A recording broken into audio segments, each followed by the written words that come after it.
Let us now apply our understanding on what we have discussed earlier on this subject. Here we have an entity, SMN Bhd. Its financial year ends every 31st December. Its date of authorizations of financial statements for issue was 10 February 2019, and the annual general meeting is scheduled on 7th of March 2019. So what we need to do first is to identify the date of authorization as per the standard. We know that the reporting period in question is between 1st January to 31st December 2018, and the authorization date as per MFRS110 is 10th of February 2019 and not 7th of March 2019. So what we need to do is to identify all adjusting events occurring between these two dates and do the necessary adjustment to the amounts reported, and for non-adjusting events, if they are material, we need to do disclosure. We can simply ignore all events occurring after the authorization date of 10th of February 2019. Now please remember the date. Event number 1. It says here that on 20th December, that is nearing the end of the financial year, it involved in a court case with a customer about a batch of product delivered to the customer in October 2018. No decision has been made by the judge by 31st December. Thus, by that date, the most that SMN could have is a provision, if by that time it already foresee a possible obligation with probable outflow of resources. Otherwise, it could only disclose a contingent liability. On 8th of January 2019, the result was out and the judge ruled in favor of the customer with a damage of 100,000 ringgit. So first of all, the event considered now is a result made by the judge on 8th of January 2019, which is within the period allowed to be considered by MFRS 110 for events after reporting period. The next thing to determine is whether it is an adjusting event. What say you? Now pause this video to give yourself some time to ponder upon it and resume watching this video when you already make up your mind, okay? So what is your verdict? Correct, this is an adjusting event. But why? Because the condition has already occurred before the financial year end, or the event took place during the reporting period in question. Therefore, the result on 8th January 2019 is related to an event occurred before the financial year end, and a related item is already in the financial statement where, by 31st December, SMN Bhd should already have some idea on the outcome with the advice of his lawyer.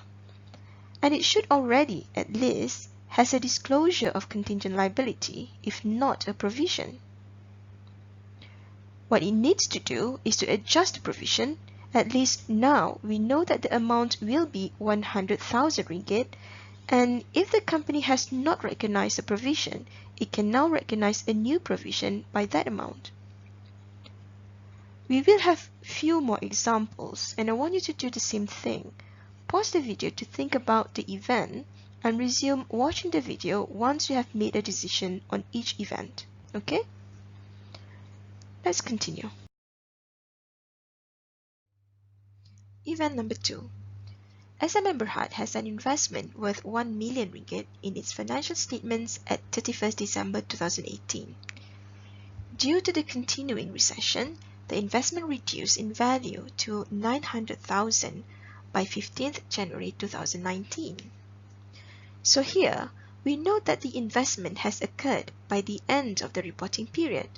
But paragraph 11 of the standard says that the decline in fair value of an investment does not normally relate to the conditions of the investments at the end of the reporting period, but reflects circumstances that have arisen subsequent to that date. Therefore, it is not an adjusting event. Consequently, it should not adjust the value of the investment, though it might need to give additional disclosure about the new value of the investment, depending on the materiality of the decline in value. Let us try another one. Event number 3. On 8th January 2019, one of the accountants suddenly left SMN Bhd. On further investigation, the company realized that this employee had been paying himself money from the bank account in relation to false rental invoices. The amount of the overpayment was found to be 86,000 ringgit. With the help of the police, the accountant was tracked down and repaid all of the money on 18th January 2019. So here the company has discovered a fraud in January 2019. Is this discovery an adjusting event? Does it provide evidence of condition already exists in the financial statements at the end of the financial year 2018? Correct. This one is pretty straightforward. It is an adjusting event. The discovery of fraud actually shows the values or amounts recorded in the accounts by end of December 2018 are not correct. Thus, all relevant amounts related to the fraud need to be adjusted.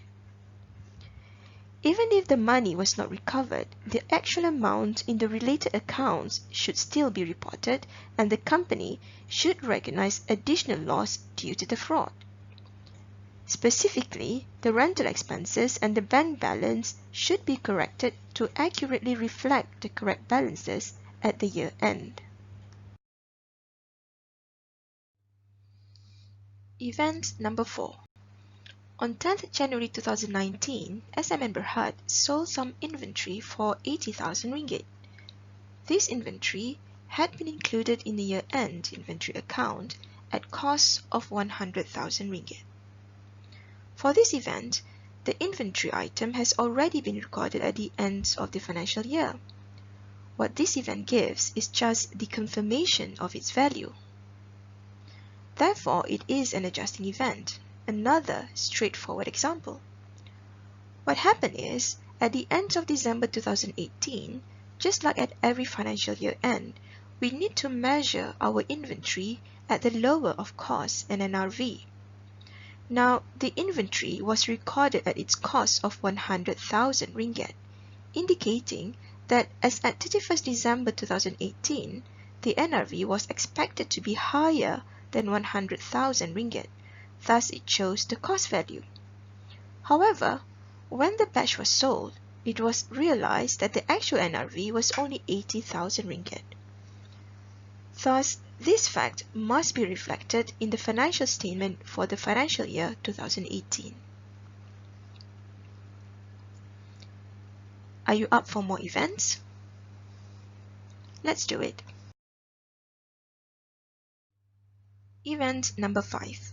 On 31st December, a non-refundable deposit of 15,000 ringgit was paid towards a new truck, and a check was posted with a balancing payment of 50,000 ringgit. This check was not received and cashed by the seller until 4th of January 2019.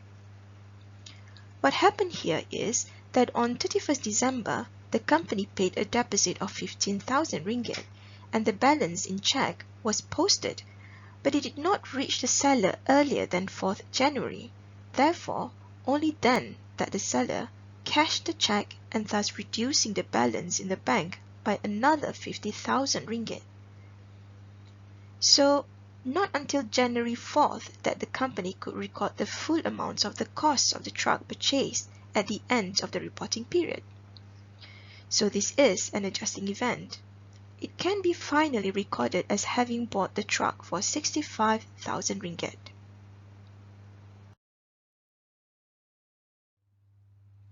Event number 6. A trade receivable which owed SMN Bhd 5,000 ringgit at the end of the year was declared bankrupt on 5th January 2019. SMN Bhd has no prospect of recovering any money from this bankrupt customer. So in this case, the bankruptcy of a customer of SMN Bhd occurred after the reporting period, and this confirms that a loss existed at the end of the reporting period on a trade receivable. Thus, it is an adjusting event. And the company needs to adjust the carrying amounts of the trade receivables by debiting allowance for double debt and crediting trade receivable. Did you manage to get them correct? All 6 of them? Very good. I'm going to share 3 more events. If you need a break, please take 5 and resume watching this video when you are ready. Just 3 more. Event A. Here we have an event where there is a fire explosion that damaged not only the warehouse but also the inventory in it. We are given the value of the warehouse and the inventory at 20 million and 12 million respectively. The company expected to recover up to 18 million out of the total 32 million that it lost in the fire, and this has severely interrupted the company's operation, thus expecting losses in the coming years. So first, is the fire explosion an adjusting event? Definitely not, since this is an event that does not provide evidence of the condition already exists at the end of the reporting period, but it only arises after the reporting period. It is not like the company valued the warehouse and inventory at the end of the reporting period with the knowledge that there will be a fire that will reduce the value of these 2 assets. The standard also requires any event which gives rise to loss due to natural disasters such as fire and flood to be classified as non-adjusting event because, again, such events do not provide evidence of the conditions existed at the reporting date. The next thing to decide is, does it necessitate a disclosure? Yes, you are correct. Since the company seems to be badly affected by the incident, that it forecasted losses for the coming years, not just 1 year, but years to come, it is quite significant, isn't it? And this definitely will affect the going concern of the company. So it does not need a disclosure, but even worse, it might need to prepare its financial statements without the going concern assumption, meaning it might need to prepare its financial statements as per breakup values, like a company that is undergoing a liquidation plan to reflect the reality of the situation, that it might need to liquidate as things are not looking good for the company's future. As for the expected recovered amount of 18 million, the fact need to be disclosed as a contingent asset if it is virtually certain that it will get the compensation money from the insurance company. Event B. In this event, the company had sold 70% of its inventory for 560,000 ringgit, where the full value or 100% value of the inventory was recorded at 920,000 ringgit. What comes to your mind now? Exactly. You might be thinking, if 70% of the inventory can only be sold at 560,000, can the value of the entire inventory reach 920,000? Not forgetting, on top of that, it also needs to pay the commission at 15% of the selling price, thus reducing the realizable value further. You do the math. So this is definitely an adjusting event, where the value realized is actually less than the cost reported at the end of 2018. And the company needs to reduce the value of its inventory to NRV, which is much lower than the cost as reported at the end of the financial year. Event C. In this event, the government has introduced tax changes on 13th March 2019, due to which the tax liability recorded by the entity at 31st December 2018 will increase by 960,000 ringgit. So what do you think? Is this an adjusting event? Definitely not. First, it is occurring outside the allowable period for consideration. Remember the date of authorizations for the company? It was 10th February 2019. So this event happened way outside the allowable period for consideration. Second, even if it occurred within the allowable period for consideration, it will be a non-adjusting event as it will only apply to the profit for the financial year 2019, although it might need additional disclosure.